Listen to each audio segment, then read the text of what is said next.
Shri Ram channel के दर्शकों को मेरा बार बार नमन। मेरे मित्रों, मैं आशा कर रहा हूं कि आप सब हमारे साथ बने हुए हैं, हमें देख रहे हैं, लाइक कर रहे हैं, सब्सक्राइब कर रहे हैं और मेरी वाणी को जन जन तक पहुंचा भी रहे हैं।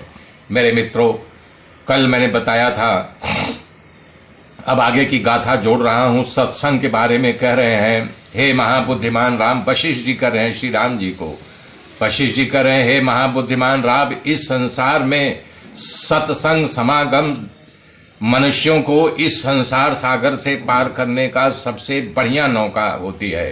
कर रहे हैं, सर्वत्र विशेष रूप से उपकार करता है। जो महात्मा पुरुष सत्संगति रूपी से उत्पन्न हुए विवेक से जो निर्मल ज्ञान प्राप्त होता है, उस ज्ञान के द्वारा इस मोक्ष रूपी नौका में बैठ करके सीधा बैकुंठ को जा सकता है। कह रहे हैं कि श्री वशिष्ठ जी, जैसे कोहरा जो है कमल का नाश करता है और हवा जो है कोहरे का नाश करती है, इसी प्रकार से कह रहे हैं कि ये सत्संग जो मोह रूपी कोहरे का नाश सत्संग करता है।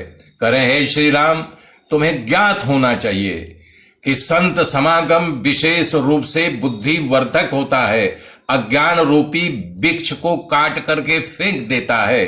सत्संग से प्राप्त हुई दिव्य विभूतियां ऐसा परम उत्तम निर्माण सुख प्रदान करती है जो सतत वर्धनशील हमेशा बढ़ता रहता है, अविनाशी और बाधा रहित होता है। जब एक बार उसका चस्का लग गया तो आपकी बुद्धि निरंतर लगातार बढ़ती ही जाएगी और बाधा रहित हो जाएगी।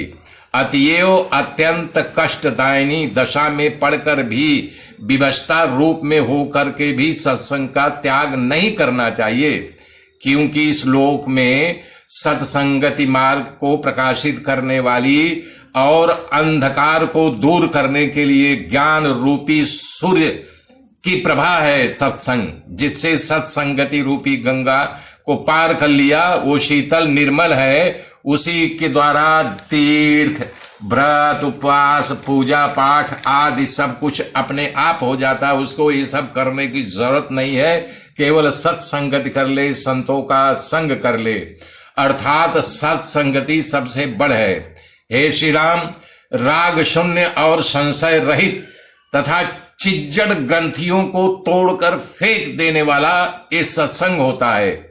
सत्पुरुष यदि लोक में विद्यमान है तो उसको तीर्थ संग्रह करने की जरूरत नहीं है। संग्रह करने मतलब कि हम चले जाएं काशी, हम चले जाएं अयोध्या, हम चले जाएं मथुरा, हम चले जाएं वृंदावन, उसको बस खाली सत्संगति प्राप्त कर लिया तो सारे तीर्थ अपने आप उसको फल मिल जाता है।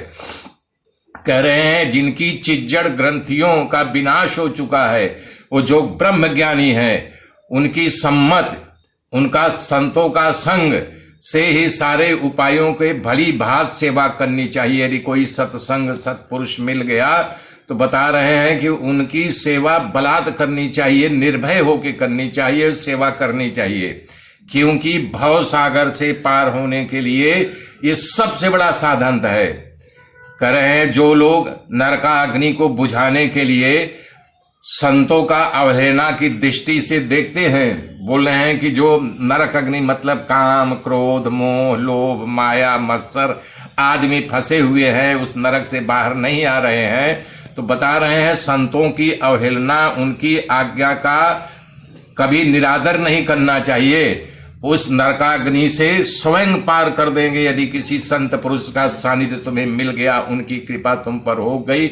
देखने मात्र से ही सत्संग की संतों की दृष्टि पड़ते ही तुम्हारी चिज्जड़ ग्रंथियों का नाश हो जाएगा, तुम्हारे अंदर ज्ञान की धारा निकल पड़ेगी। शम विचार सत्संग ये चारों मनुष्य के लिए भव सागर के तरने के लिए साधन। पहले बताया था शम, फिर बताया था विचार, अभी संतोष बताया था, अब आज बताया जा रहा है सत्संगति। ये भी कहा है कि अगर एक का आप पालन कर लिए इन चारों में से तो तीनों अपने आप आपके पास आ जाएंगी। जिन्होंने इसका भली भांति सेवन किया है वो मोह जाल से परिपूर्ण भव सागर से पार हो जाएंगे। बुद्धिमानों में श्रेष्ठ श्री राम, इन चारों साधनों में से विशुद्ध प्रकाश वाले एक साधन का अभ्यास हो गया, तभी बताया ना कि तीनों अपने आप चले आ जाएंगे, तब चारों एक इकट्ठे हो जाएंगे, आपको सिद्धि मिल जाएगी। बिना प्रयत्न के ही आपको सारी सिद्धियां मिल जाएगी। इसलिए इन चारों में से एक का आश्रय अवश्य लो। आगे की गाथा कल जोड़ूंगा मेरे मित्रों। जय श्री राम, जय श्री राम, जय श्री राम।